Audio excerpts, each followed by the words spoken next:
Hey guys, I'm here with. Steve Pesce, formerly of New York Window Film. I sold the company recently. Yeah, a very good entrepreneur and mentor of mine. We just had a nice conversation of how New York Window Film was started and got into other topics. So I hope you guys have a listen. So we finally have you on. Happy to be here. And you're everyone should know that you're a mentor of mine. Oh, okay. Who I met through other mentors of mine, and now we all go to our dinners once a month and talk. This is why you're doing so well. You have a lot of mentors. Well, yeah, I try to learn from any possible mistakes you guys already made, so I don't make them, but I still make my mistakes. That's smart. Yeah, absolutely. But you're now retired, which you've been working since you're how old? 17, so I retired after 50 years of being self-employed. Right. Working 50, 60 hours a week every week. Yeah, and little vacation. I could attest to that. Yeah. Yes, absolutely. So you didn't necessarily retire; you sold your business. Well, that's retiring. Yeah. Yeah. Well, but people retire and they have a pension or whatever else. You had a business that you created, you built up, and you sold for a nice chunk of change that we won't say or talk about. Yes. But can we talk about the business that you sold? What is it? Sure. What did you do? What kind of people did you work for?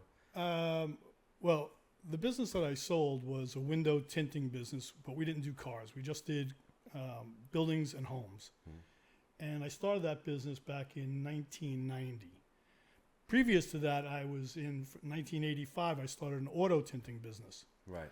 Auto tinting became illegal in New York State, so I transitioned over to the flat glass, which is homes and businesses. Right. Worked that for the past 35 years or almost 35 years. Well, people don't know what really window tint is. Not just for security. It's window tinting is so many different things. Yeah, what are the levels of? I look at, my wife is always saying, keep your eyes on the road. I'm looking at buildings that have solar window tinting, graffiti window film, security window film, decorative window film. Window film is just about everywhere. Graffiti, no one even knows it. I never heard of graffiti window. What does that repel any sort of spray? Well, how does that work? A lot of artists want to etch their name into glass or spray paint their name into the glass. Mm-hmm. And there's a clear film that you can put on the glass that works as a protective layer. It works like a sacrificial lamb. So they etch the film, and then the film is easy to replace. It only costs a few bucks to replace a piece of film, where it might cost thousands to replace a piece of glass. Yeah, that's amazing. So that's your sell to, like, who were the people that you were selling to? Were you working for contractors, or were you working more for people who already own the buildings and landlords? Like how'd that all come about? I had an interesting transition because when I first started in business, I was a B2B, business to business type, and that was my mentality. Right.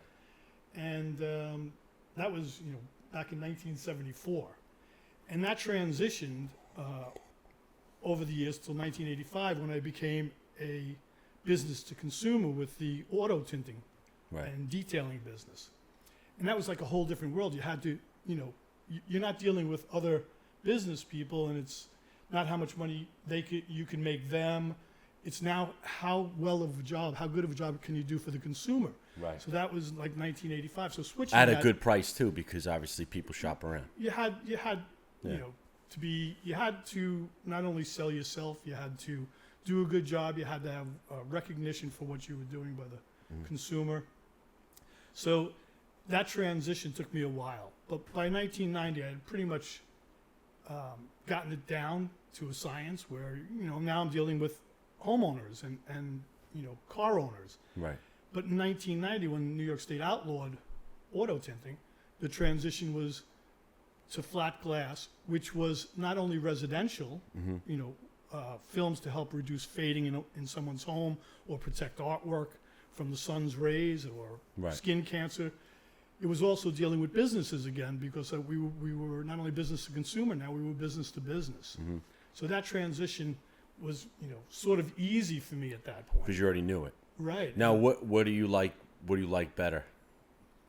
I love dealing with the consumer. There's a few reasons why. Because there's so many different answers to this topic. Like, many of our friends will not do residential. Okay. Right. So if you do a good job, residential, people love you. They recommend you. There's also a cash flow component to it where you're getting paid. If you're doing business to business, you're usually not getting paid right away. You're getting paid 30 days, 60 days, 90 days. Right.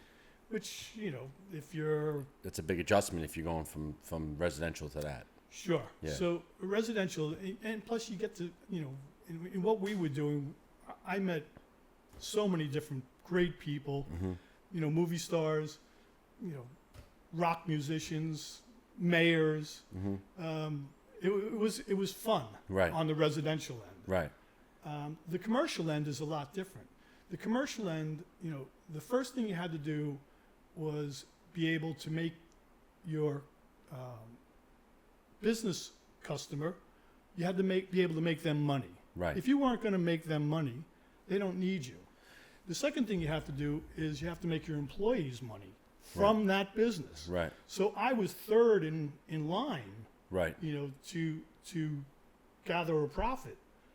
Now, when you say make them money, did you mean more of was it like a savings, which would give them a return, or was it more of for the contract to upsell to a client? Most people don't want to work. And Right. in business, that's true too. Right. So We're going to talk about that too. Yeah. the customers, the businesses that we were dealing with, they wanted to put everything in your lap. Right. They didn't want to have to think about it. So you had to be really good at doing their job for them. Right. If you were doing their job for them, you were making them money because they're not working. You're working. And you're not asking them a lot of questions. They're You're happy. you're just doing the job for them, which you probably know by now with all of your 100%. I see it on both ends though, because with the heating and air conditioning, granted, we have to answer a lot of our questions. You don't want to, we don't really work for any other contractors anymore, but I always tried not to ask a lot of questions. And I just had this come up with, now that we're in the glass business too, I know that the GCs don't want the sub to ask them a million questions. So we only when it's necessary to ask a question. But now that I'm a general contractor on the residential side and we give a job, I don't feel that a lot of questions should be asked, especially if it's got a set of plans. Give us a price. During a walkthrough, if there's questions, we'll go over it. But, to stop your day and answer questions that really shouldn't be asked, they should kind of be known, is frustrating. Right. So I see both ends, 100%. Absolutely. When you're dealing with both residential and B2B, it's you're wearing hats, different hats. Yeah. So, I can see by your office space here, you're neat, you're clean, you're organized. This translates to when you go into someone's home, too. Right. You're probably the same exact way. You guys are probably neat, Right. clean, professional. And, again, I take that just from what I'm looking at here. Right. So I'm going that's to a tell big part. I'm going to tell Liz that you said that. Because I do tend to leave a laundry basket and live out of a laundry basket sometimes, and she frustrates the shit out of us. So, but everything else, I'm pretty neat though. So yeah, absolutely. I bring my laundry in. If they do it, it's like Oh, yeah? it's Oh, like I don't mind. $12 a week, and they I don't mind everything folding it. folded. They Yeah. do everything. At the house we bought, the washer dryer is right on the main floor, so you just it's not like down in the basement or anything, so it's nice. Yeah, I have to Yeah. drive to the place that bring my clothes there. I But have it's a way to get out of the house. Yeah. Now I I'm ha- I retired, have I a- have things to do. I have a Graham and a Pop that live with us though, and Graham she usually beats me to the dryer and has it folded for me. I'm pretty spoiled. Oh, wow. Yeah. But I don't mind folding, just for the record. So yeah. Yeah. But what would you say? Yeah. Saying, Being neat and clean. yeah, I could see your operation on a residential level being really professional Right. and doing a good job. And that's what you have to do if you want to be successful, Yeah. dealing with the consumer. You have to, you're not making them money.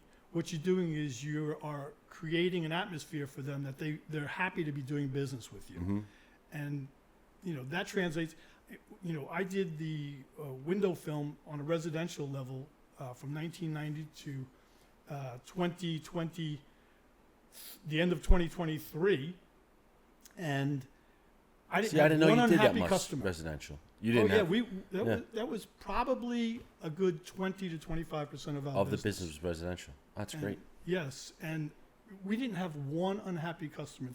Now, you said before about you have friends who don't want to do business with, because customers can be sometimes Some people, if it's free, they are unhappy. It's just demanding. the way people are sometimes. You So I try to give always- them every bit of reason to them Yes. that they can't say anything. Yes. So that's usually the goal. I always dealt with those customers, and my guys weren't always perfect, and sometimes you accidentally broke something in someone's house, but we always made good on it. And if there was a complaint by the customer, we were there within a day or two to fix whatever it was that they were unhappy with. Can you actually talk about that a little bit? Because that is, I think, the number one thing with people that are trying to grow their business, that are particular about how things are done. It was very hard for me. I'm sure it's hard for you too.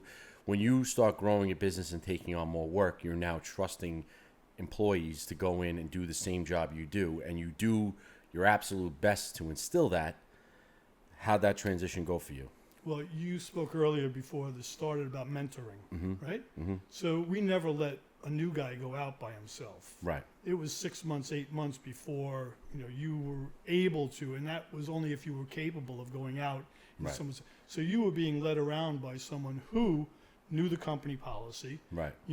Had been working for the company for a substantial amount of time. Right. Wasn't green. They knew what was expected of them. They knew what the customer expected of them.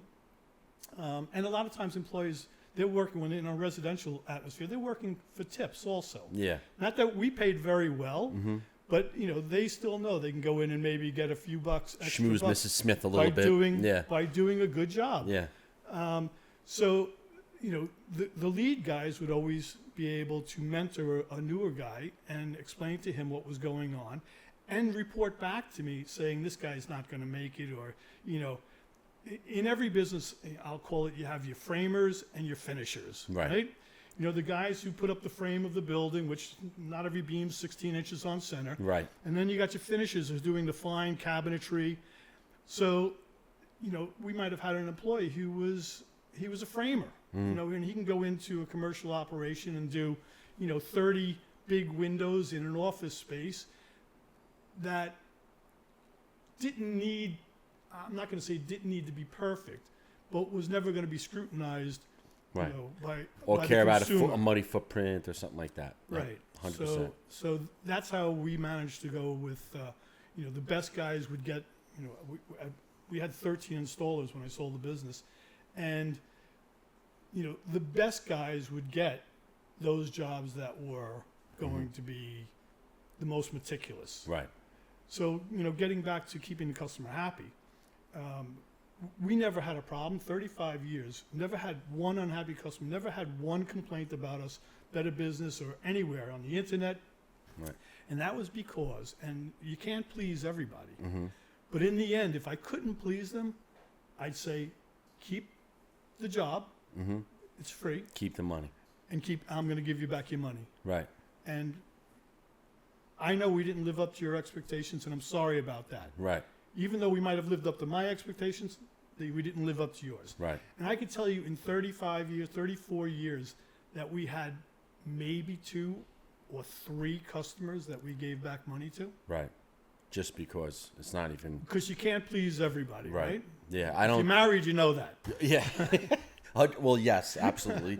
But I always say that if everyone owned their own business in one point of their life, or managed a business at one point of their life, there would be no more arguments, or there would be no more people at the deli counter saying, "Why is the sandwich $12 now?" But that's not a reality. Because not everybody can do that. Lead a company, Right. right? Which doesn't make them a bad person. It's just not what they're molded to do. That's all. And not everybody that leads a company should be in business. 100%. How many good mechanics in different industries do you know that are probably the best mechanics you've ever seen, but can't run a business? I had with my own business. I was, wanted to transfer it over to my employees. Yeah. And they didn't want it. They didn't want the stress of it. They didn't want, the headaches of it. They didn't want the management part of it. And you were giving them a good deal too. So Well, we won't talk about that. we won't talk about the deal now. But But that yes, was frustrating. Even when you would talk to me about it, it would be frustrating for me to hear, because it's like, that's like an opportunity that I'd be chomping at the bit for, and then these guys just didn't. I would have It chomped was at the bit too. frustrating. Yeah. But not every, in 3rd or 4th grade, for my birthday, I got a creepy crawler set. I don't know if you know what that is. I remember. But it was a gooky thing. You put in this little mold, and you put it in the oven where you plugged in it. Nowadays they wouldn't sell this because the damn thing got so hot you'd burn your hands. So now there's a liability. But back then, it was a product that I got as a gift, And I went and I took those creepy crawlers and I took them to school and I was selling for a penny, 2 cents each. So I was an entrepreneur Early on. early on. Started. It was in me. Yeah. You know, it was. We hear that a lot, right, Frank? That's funny that you say that. You just start Yeah. early. I mean, by 6th grade, I was in charge of the pretzel sales in the cafeteria. I was head of the AV squad. You know, Right. just to get out of class, I would go set up, you know, equipment in other classrooms and then sit there and use, you know, work the reel to reel back in the day, or bring in a TV set. Did your teachers say to you that, you know, they basically would expect that from you, or? You know, by 8th grade, my teachers were telling me you'll never amount to anything. Right. You know, because I guess I got the bug of, you know, didn't want to be necessarily in school, wanted to be out in the field, Yeah. doing something. Now, school's here's- not for everybody, and it wasn't for me.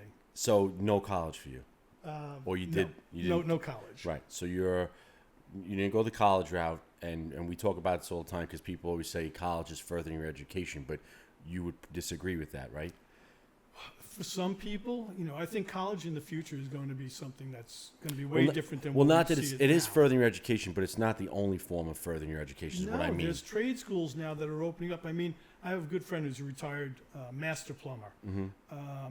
Did large commercial projects, you know, 40, 50-story buildings.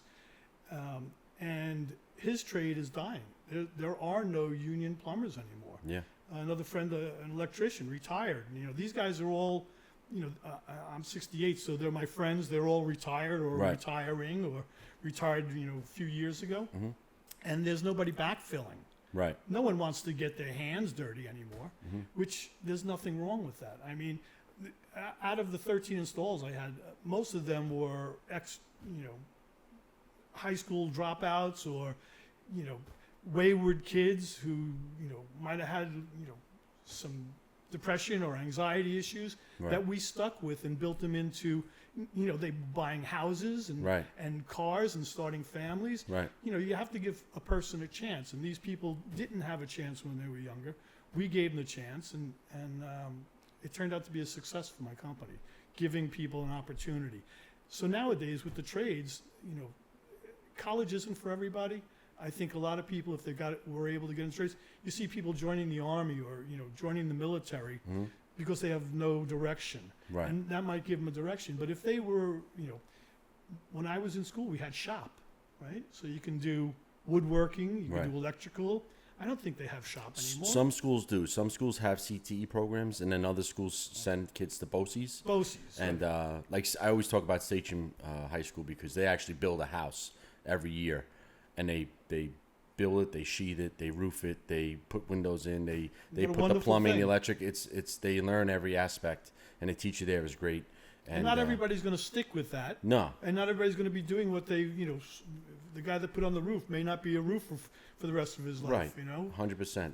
It's like we've talked about this a lot with what we're trying to do is trying to plant the seed early to the kids to get the right kids into those types of classes because there's only so many seats that could be sat in those classes. Like the whole school can't take that course. So we want to try to make sure that the right kids are going that direction. So that I believe is important. Talk about your foundation. Let me hear about that. Yeah. What is that? Well, trying to create awareness to kids of all the alternatives out there, not just college. And like we were just saying, you're furthering your education if you go to college, yes, you know, but you're still furthering your education just in life experiences when you get into the workforce, because we talk about it all the time. How many things did you learn by learning what not to do? That's hiring your education. I mean, it's like, don't touch that hot thing. You burn your hand once, you learn not to do it again, unless you're an idiot. But which in some cases, some people are. Unless your right side learned it, Yeah, exactly. but your left side hasn't learned it yet. Exactly, yeah. So we're just trying to instill that and that stigma, because it takes a lot of Do you knowledge. think it's a stigma, or you just think it's that people are a little bit, they are not knowledgeable about the opportunities that there are and the money that Well, can be made? they're definitely not aware. So the awareness is huge, which is we're a big proponent of that. So creating the awareness is our biggest focus, is to plant that seed and let people know what's out there. And even when you let them know, it's hard to get them, because everyone, when they think of a trade, they think plumbing, HVAC, electric, and carpentry. That's it. but there is so many more Window job film. Who would know that though? Like I didn't know that till I met you. You Yeah. know, so and I'm not an ignorant person. I just wasn't aware. So it's not that people are ignorant. They're busy doing other things and they're not sure. And then before you know it, your kid's 16 and you're like, what's my son or daughter going to do? Are they going to go to college? Do I have the money to send them? And it's a big stress on the parents. And it's even bigger stress on the kids because you lived it. I lived it. It was probably worse for me. Was it pushed like, was college like, if you don't go to college, No. you're an idiot? No. Because was I think the peak when I was in school. It's probably high now still. But it was basically, if you don't go to college, you're going to be a garbage man. And then who made that What's wrong? What's wrong with being a garbage man? Winter Brothers is right next door to us. They're like $1 billion valuation, like literally, and they're a garbage company. So what's and wrong? the guys working for him are making a good living. How insulting is that, though? So I literally had a teacher. She was an English teacher. She was snooty woman who shouldn't have been snooty because, listen, teachers make great salary. I married a teacher, but they're not Rockefeller, so they shouldn't be snooty. So They get healthcare though. They make that's very good. But she would make comments all the time. You're going to be a garbage man. But like, I would always get frustrated with that because how many kids' parents are garbage men and like you see these guys like you're up early, I get up early. I see these guys in the garbage trucks and they're breaking their ass. But that's still another thing. So you work for a garbage company. You bust your ass when you're young, and these guys work up the level too. So Winter Brothers actually sent me a whole packet of job positions in their company, and you can go way up the ladder. So there's people who will be garbage men, and there's nothing wrong with that. And there's people who say, I want to be a garbage man and work up to management. I want to work to maybe dispatch, maybe this, maybe that, maybe sales, because that company has sales. And then that's what we're bringing awareness to for kids. So take this one company, you think it's a garbage company, but there's so many more levels and tiers to it. But you have to start someplace in life, right? 100%. So wherever you start, Yeah. there you are. But Yeah. you move on from there, or you don't move on from there. You're happy with where you are, Right. right? Some people, become complacent, and they're happy. Right. So where did you start? Besides selling the creepy crawlers? Creepy crawlers. Yeah. Well, 6th grade, yeah. I also sold Playboy centerfolds in 6th grade. Nice. 50 cents each until Robert, I won't say his last name, his mother found out that he had one, and she called the school, and then they were going to suspend me. And it was all because I got him out of my next door neighbor. I won't say his name. I got him out of his garbage. He threw out this stack, and I went through it, and I'm like, holy shit, this is money. I have a funny story about that because my when I was younger, it was actually turned into be my boss later on in life for Baby Heating Oil. His son, we were at a block party, and we went up, and his son had the Playboys. And I was I don't even know how, I was very young, but old enough to, see a naked woman. Sure. And I remember we got caught. And my mom's like, what were you guys doing up there? And we were like, all right, we were looking at these magazines, but don't worry, Mom, their privates were covered with Brillo.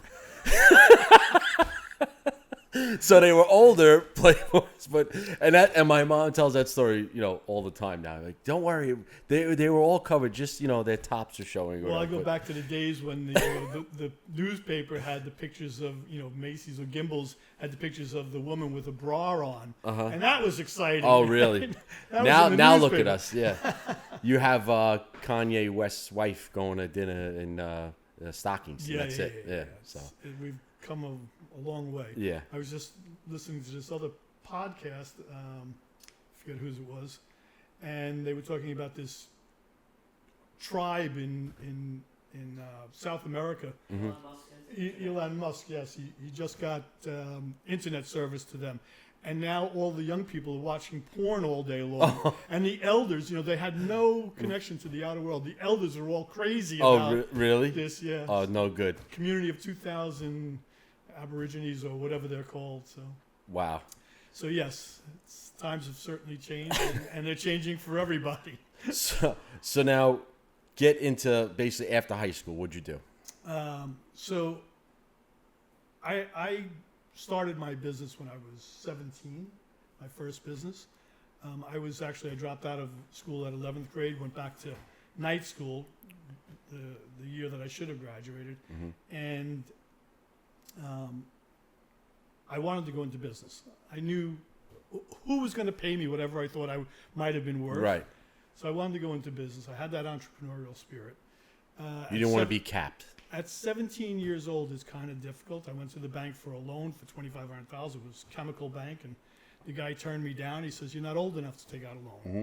I was old enough to take out a car loan, but not a business. You're old enough to take out a college loan too, probably. So yeah, so I started a small company with some money that I had saved, and my plan was to import pocket scales and sell them to the postal pocket scales for weighing letters, and that was going to be I was going to import them and sell them. Didn't have enough money to actually do the importing, but I started the company, and then I sat down and I did for my 12th grade. I went to night school, and I had to take just one class. I had all my majors and minors under my belt, but in New York State, you needed 12th grade English to graduate. Mm-hmm. So I went to school and just took 12th grade English at night, and we had to do one report on anything we wanted, and I did it on credit cards. And I found out at the time that you can get a credit card, and you could write yourself a check for the amount that you had in the line of credit, Mm-hmm. and then as long as you paid it back by the due date, all you paid was a 50-cent per check charge. You didn't pay any interest on the money you borrowed. I said, this is great. So when I was 18, I had like $10,000 in credit cards, and I would take, each one had about a $2,000 or $2,500 limit on it, and I would take $2,000 from 3 of them or 2 of them. When the bill came due, I'd write out checks from the other ones. So it was costing me like $2.50 a month, to have a $10,000 line of credit. Really? And that's how I started. You can't do that anymore because now they charge you interest on the money Right. you take out. Right. I even think they charge you a penalty or a surcharge. But I did a report on credit cards, and I said, what a loophole. You found a loophole, yeah. Right? Mm-hmm. I don't need the bank. Yeah. All I need is credit cards. So my mother worked for a bank, and she would get crazy when the bills would come in the mail. Yeah. Everything was, mailed then. Right. What are all these credit card bills? What are you doing? Right? I didn't even live at home, but I had to use that address. I moved out when I was 17 Right. into my own apartment. So, yeah, what are you doing with all of these bills? They would come in, and I'd go pick them up, and I'd pay them the same way, and I started the company. Right. So that's how I started the business, and that evolved into a whole series of the next, let's see, that was 1974, 84, the next 15, 16 years of my life Mm-hmm. in another, the scales got me involved in a whole new segment Right. of my life. Right. So that was like, but you ran that business for 15 years, and Yes. yeah. Yes. And you Until the did- government shut me down. And But in the meantime, I had started the auto tinting business. Right. So but you did well. I mean, you made money, right? I made money. Yes. And then you had some money to go into the window film business. Yes. Yeah. And there you are. Here I am, sitting with you. And now I have a question, actually. So the window film business is very much relationship based, or did you have contracts? Because everyone always talks about valuation of a company, and you did well. So, people ask all the time, like, I have a reputation, I have a phone number. I guess it depends on what business it is. My father always used to say, if you can't do business with a shaking someone's hand, then you shouldn't be doing business with them. Right, So it was always honor with me. right, He also used to say that, the last thing you have is your good name, so don't ever give it away. right. Words of wisdom. Reputation. And he was not in business. He made drill bits. Mm-hmm. After World War II, he was in World War II, but after World War II, he made drill bits. He worked in a metal shop Yeah. on a lathe. But he probably took his job very serious. He did. And, he did. and yeah. So I always believed in having personal relationships, Mm-hmm. even if it was with a residential customer. Right, You walk into someone's house, you're polite. It's just like you're going out meeting friends. You want to have a good impression. You want to do a good job for them. right, The commercial end was the same thing. I always wanted to have a personal relationship. So I tried to have personal relationships with all the people I did business with. Whether it was the person answering the phone on the other side, who was just, the phone answerer, right, I always tried to make people laugh, enjoy the time that they spent with me. right, And that carries weight all the way through, because if someone wasn't paying me on time and I had to talk to the CFO or the person who pays the bills, the bookkeeper, when I got to the receptionist, they would put me through. Yeah. Oh, it's Steve on the phone. Oh, Yeah. he wants to talk It's just Steve. Yeah. Right. We know Steve. Right. So, on the business end, having personal relationships to me was paramount. You want to sign a contract? I'll sign the contract. Do I need the contract? Right. No. Times are different now. Lawyers are involved. Insurance companies are involved. Right. There's big money, but back in the day, it wasn't like that. Right. But now, how'd that go with the sale of the business, though? As far as being more about your relationship, that's a tough sell, or Well, was that a topic of no. concern for the purchase? Or Not at all. No? Not at all. And I'll tell you why. Yeah. Because all the people that worked for me had that same attitude. Right. Relationships. So it was turnkey. I told everybody that worked for me, I own the company, but I'm not the boss. Right. The customer's the boss. Right. Whoever we're doing work for, they're our boss. We want to impress them. We want to do a good job for them. So everybody that worked for me, it was a chain reaction. Everybody knew the culture of the company, Right. what we were out to do. So the people you sold to came in and witnessed that. They saw it. Essentially. They had been trying to buy me since 2020. 2020. Actually, since 2018, and I just never entertained it. Now, were they a competitor? No, they were based out of California. They had been buying. Actually, I mentored the guy when he was a much smaller company. Oh, really? We were part of the same association for one of the window. So that's a film great sale to manufacturers. your clients, that my business is being taken over by a mentee. Yes. I didn't know that. Well, we didn't tell anybody that, but Well, how come? I don't know that it. I feel like that mattered. would be like the best sell ever. Yeah, Right? Like, this is the guy that I taught the business to. Well, Kind of, sort of, right? kind of, sort of, but he took it to a new level. Yeah. He grew his business not by getting more accounts. He grew his business by buying other companies. Okay. So that was his So like a MO. Petro model. That's Yeah. basically...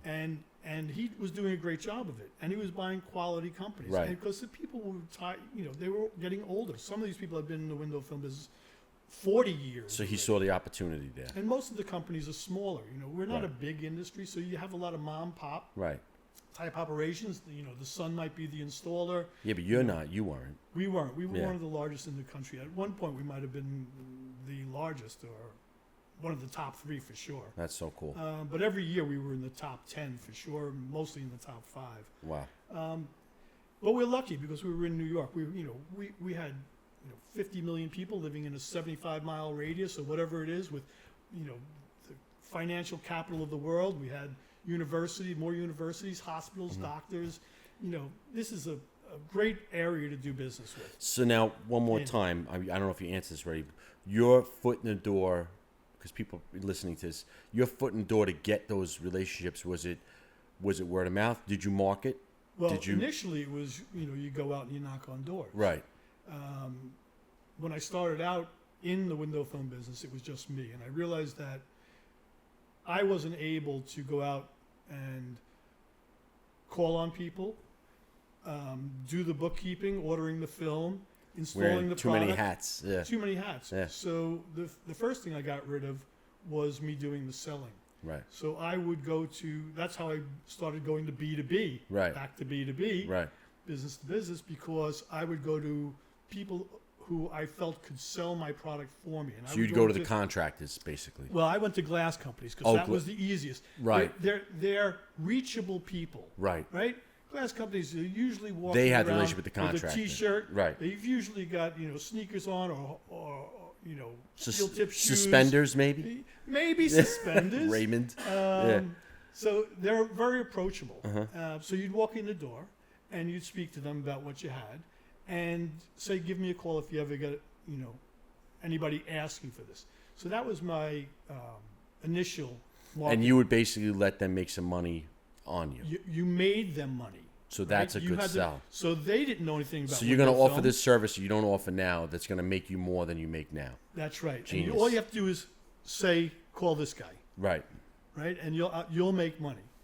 And that's what propelled me into growing the business rapidly. Right. Because I was able to let other people do my marketing. Right. And then I branched out from there. I went to contractors and architects and sign companies and Did that get competitive with once other competitors start coming into the market with, Steve gives you this, I'll give you that? or No, that, because or by you that basically had point- the loyalty already. Yes, That's you've awesome. made them money. Who I'm wants not to- leaving the who guy wants to that. take a chance Yeah, for someone else to make the money when you've got a proven winner? a bird in the hand, Right? two in the bush. Yes, yeah. you have one out of every 25 or so that's going to Right. move over. Right. And they're usually going to come back to you because they're not going to be serviced the way that you service them. Mm-hmm. Right? And I never burned any bridges behind me. You know, if someone was leaving me for someone because they had a better price, good. But, you know, I'll be here for you if you ever need me. If they can't get the job done, I'm here. Right. And yeah, almost everybody that would have, you know, that might have left me would have come back. Absolutely. So Once again, I think it's so important that people know that I only know you because of Ray and Rich. I only know Ray and Rich because I moved in next door to them almost 11 years ago. And then we would go to lunch, which then introduced me to the Anthonys, Anthony Sr. and Jr., who are now our partners in the glass And business. look at So how look at things how it expand. all happens. And I it's mean, all because of trust, integrity, honesty. When you have those things, right, you can go anywhere. yeah. You know, America. It seems so simple, right? It is simple, But but not everybody wants to do it. and not everybody has it either. Some people want upfront, and There's they're not greed. willing to lay it out first.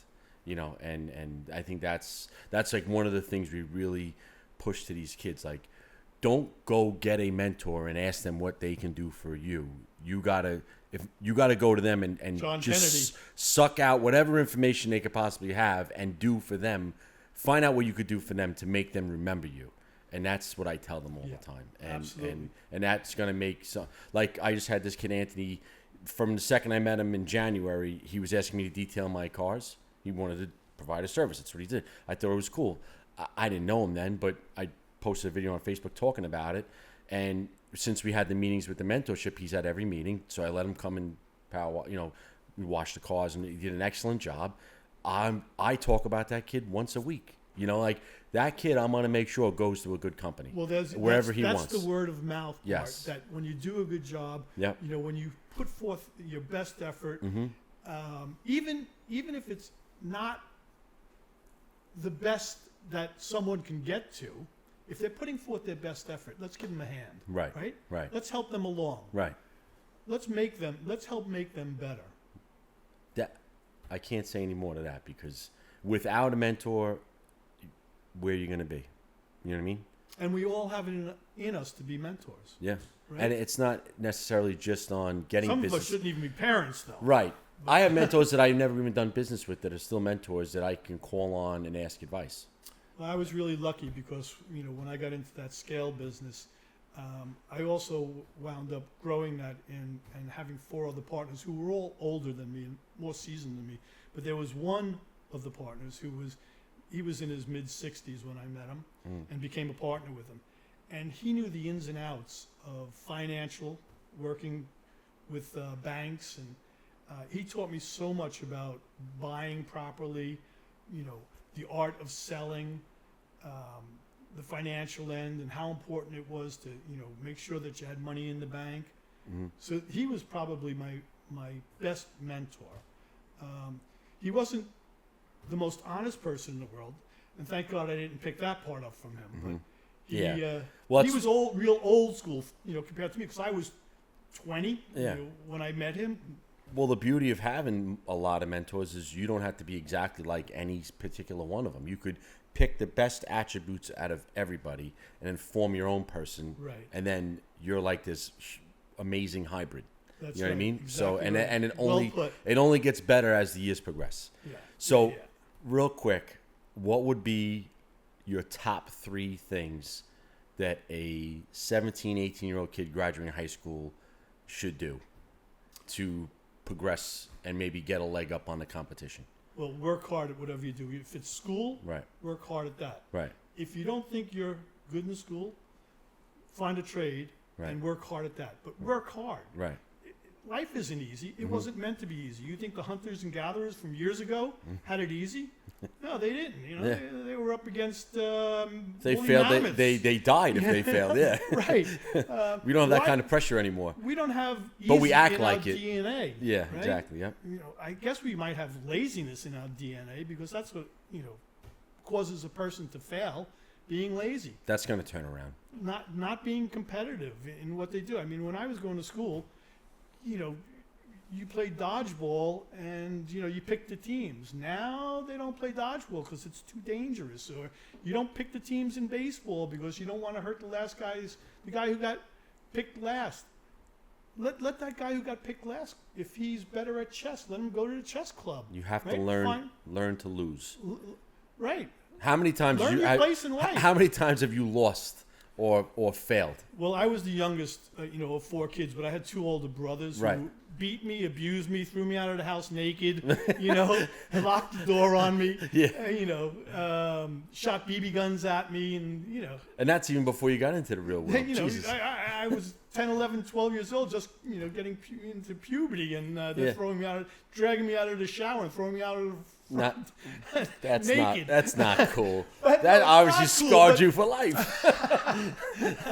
Well, I don't go out of the house naked anymore. No. Now you get arrested for that sort of thing. Oh my God. But yes, to know your place in the family. Now I guess a parent would yell at the 2 older kids for throwing him out. Absolutely, yeah. No, it's definitely They didn't different. get yelled at. They got told to let him back in. Let the kid back in. Enough now, yeah. 2 more things. What's 2 more things you would advise a kid graduating high school if he's not going to college? Well, work So, hard. Right, work hard. Don't number give one. up easy. Right. Right. Mm-hmm. Put forth your best foot. Right. And go at it. Right. Right.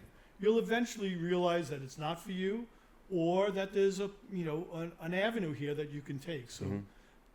Would you agree? Because that touches on something. Would you agree that kids should try anything because they may like something that they wouldn't necessarily think they would? Being exposed to different avenues is. I'm trying to get kids to get into work with Curtis Wright, who they manufacture parts of submarines, Sure. and it encompasses a lot of different trades. And it's almost tough talking them out of like I want to be an electrician. It's like you could still work on electronics and you could still work on all these things for this big mammoth company, So it's. Well, that's where going back to school when they had I want them shop, all to interview at that type of a place. You worked in different fields Right. in the shop. You made a lamp. Mm-hmm. You, Did you grow up saying I want to be a window film business owner? No, I would have never thought that I was in the window film business. I got into it accidentally. I put my brother-in-law in the business. Right. I never intended to be in it. And Right. just turns out you never know where life is going. Mm-hmm. So that's why you just keep going forward. Right. If in business, I got to a certain point where I didn't want to grow anymore. Mm-hmm. And because it was too stressful, it was too much pressure on me. But if you're not growing, you're immediately sliding backwards because the rest of the world is moving. Yeah, without insulting anybody, and I don't mean to, would you say that the pressure was more so of the staff or from the customers? Or both? I think the customers, some of them could be quite demanding, Mm-hmm. but I don't think that was the stress level. I think the stress level was having 22 employees and Some everybody's hand-holding. got a personal life. Right. And I didn't treat my personal life like they treated their personal life. And that's understandable. I never held it against anybody. And, looking back, I probably should have taken more time for myself. I made money. I grew a business. But what did I take away from my kids? I obviously, Time. working 50, 60 hours a week, every week, going in on weekends, you're taking that time from somebody. Right. So I took, I made money, but it was their money. It was their loss. It was a My gain. sacrifice. Yeah. So, there's trade-offs with everything. Okay. So you would say it's more of, because I could see it, like I'm 18 years of owning this business. I could see it as, you have your supervisors and you could see the frustration on them too sometimes where you just want to give, hey, here's the keys to the truck. Here's your job scope for the day. Get it done. Don't make a mess. Make sure it comes out to our standards, which is, we have a lot of things that go into that to follow up with them and make sure everything's right. but that's not always the case. And there's always those concerns. Maybe at the end of the day, something didn't get finished, something didn't go right, something that maybe would take you 4 hours to do takes them 6 hours to do, which now you got to. I think it's reversed, actually. But Yeah. Well, it's in our industry, it isn't, but, it just, but then it's a learning curve too. But it's like, at the end of the day, I try to say that if we don't get more people into these different various trades, the cost to the end user, which is us, the consumer, is only going to inflate, Absolutely. and that's why I think in the last 4 years, the inflation isn't all because of the gas price. It's a lot to do Supply with and demand. lack of adequate help, and it's a supply and demand. Most people who are smart, and I don't blame them, know that they're really good at what they do, and they can name their price right now, and that's why the cost of doing business is so high. But isn't that fair? Isn't that capitalism, where people should be able to make what their potential is? 100%. You know, 100%. I But always compensated all my employees, Yeah. at Christmas time for a job well done, or during the year. Yeah. Here's a meal pass. Go to this restaurant Yeah. and take your wife out. But I would also compensate them. You did a good job today. Tomorrow you got a half a day, and you're getting paid for the full day. Or, right, here's a double time for this job because we made extra money on right. it. Right. I always shared the wealth, because That's a good again, thing. if I had to make the business associate money, Yeah, and then I had to make my employees money, and then I made money. Once the employees all know they're making money, and they tell each other. Yeah. This is what I just got. Well, you were a There's no leader, secrets not among them. a boss, which is a Absolutely. big difference. Absolutely. So what would be the third thing that you would tell the kids Take responsibility for your actions. Right. right away? Right. Be in charge. Be up front. Be honest. Be open. You messed up. Own up to it. Right. It's not the end of the world. Right. No one's going to chop your head off. You're not going to jail for it. Right. Make amends and move on. Right. Learn from that. And I don't think there's enough of that now. I think too many people are trying to, hide and fool people, when honesty is the best policy, right? I agree. And I with my employees, if they went in and they broke something, they had to immediately call me and tell me and take pictures. Right. And then I would call the customer and say, listen, we just did this. And you like to let the customer know before the customer sees Yeah, it. and more importantly, my employees were never reprimanded for doing something that was accidental, Right. right? They weren't malicious, so they weren't doing anything on purpose. So anything they did was accidental. And if it's accidental, it's going to cost some money. Right. And that's why you always had to have money in the bank. It's the cost of doing business. The cost of doing business. Just the way And it some goes. people can't tolerate that, so they get greedy. They lie, they cheat. Which then further hurts their reputation. I'm happy to say that I ran a squeaky clean business, tax-wise, employee-wise, customer-wise. Part of that was because my brother, who came to work for me a couple of years into the business, is a Christian. And not that I wasn't honest, but he kept me squeaky clean. He didn't want to be part of anything that was. He's my older brother. He's the one who used to throw me outside Questionable, yeah. naked, Oh. right? He didn't want to be part of anything questionable. So even you always have the devil sitting on one shoulder and the angel sitting on the other. Go ahead, do it. No, don't do it. You'll go to hell. Yeah. Well, Do someone's it, someone's it'll be al- okay. someone's always gonna find out, even if you do get away with it. 6 months, 8 months, 2 years. Why Someone's try gonna to find hide? out why.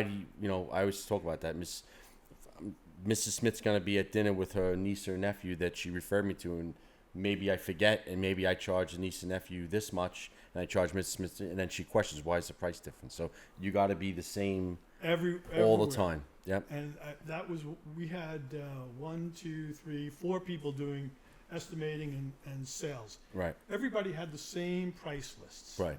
Right. Everybody knew exactly. There were no deals. Right. There was, people would call up and say, if I give you cash, can you take the tax off? No, but you can put it on your credit card and get your frequent flyer mileage. Yeah. Well, this guy will give us off for cash. I said, I'm sorry, you're going to have to go with him. Well, you could save the But we want to 3%. go with you.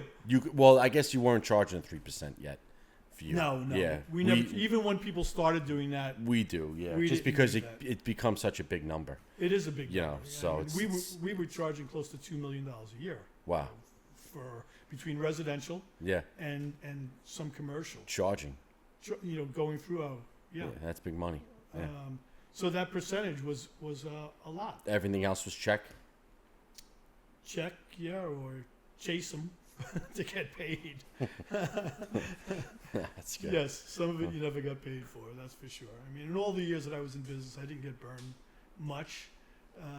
As a matter of fact, I was very lucky, even during the recession in 2008 and the pandemic. Almost everybody paid me. I had another mentor. He was in the glass. His name was Lenny Licata. Mm-hmm. Him and his partner Frank taught me a ton about integrity and dealing with B2B customers. Mm-hmm. But he told me back in 2008, he said, 2008, 2009, when nobody had any money, business was bad. Then he said to me, Steve, my best customers, now he was much older than me, he's been retired for a number of years. He said, my best customers are the ones I carried when times were tough. Right. That always stuck with me. Mm-hmm. So all the money that was owed to me in 2009, 2010, I let those people ride for, in some cases 18, 24 months Right. and worked out payment schedules so that we would do work with them and just charge them maybe 5% or 10%. And that, again, during the pandemic when everybody else was shut down, there was no money flowing, Mm-hmm. same thing. Mhm. I let people slide and pay me back. As that's why it's always important to have money in the bank or a good line of credit. But a good line of credit costs you money nowadays. Yeah, percentage. A lot. It's not 4%, 5% anymore. So Yeah.